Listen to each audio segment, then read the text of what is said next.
सोलापुरात जाऊयात आपण। सोलापुरात राजेंद्र राऊतांचा विजय झालेला आहे। दणदणीत विजय सोलापुरात भाजपला मिळाला आहे। राजेंद्र राऊतांना 483 मतं पडली आहेत। तर राष्ट्रवादी शरद पवार पक्षाच्या वसंतराव देशमुखांना तिथे मोठा धक्का भाजपने दिलाय। तिथे त्यांना फक्त 118 मतं पडली आहेत। भाजपचा सोलापुरातही दणदणीत विजय झालेला आहे।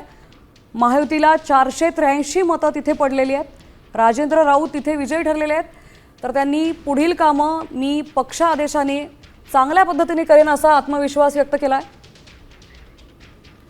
सोलापूर विधान परिषद निवडणुकीचा निकाल आत्ताच हाती आलेला आहे आणि या निकालामध्ये भाजपचे राजेंद्र राऊत हे 365 मतांनी विजयी झालेत। आपण पाहू शकताय या ठिकाणी नियोजन भवनाच्या बाहेर भाजप कार्यकर्ते जे आहेत ते जल्लोष करत असताना चित्र आपल्याला पाहायला मिळते। बार्शीवरून हे कार्यकर्ते या ठिकाणी आलेले आहेत। आपण या ठिकाणी पाहू शकताय की कशा पद्धतीने या ठिकाणी विजयी जल्लोष जो आहे तो सुरू झाल्याचं आपल्याला पाहायला मिळतंय।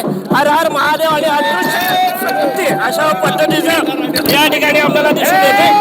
आणि आपण जर बघितलं तर या ठिकाणी जल्लोष जो आहे तो दिसून येतो। बॅनरच्या माध्यमातून आपण जर बघितलं तर या ठिकाणी हा पूर्ण जल्लोष आपल्याला पाहायला मिळतोय आणि एकूणच गुलालामध्ये सर्वजण राहून गेल्याचं आपल्याला दिसून येते।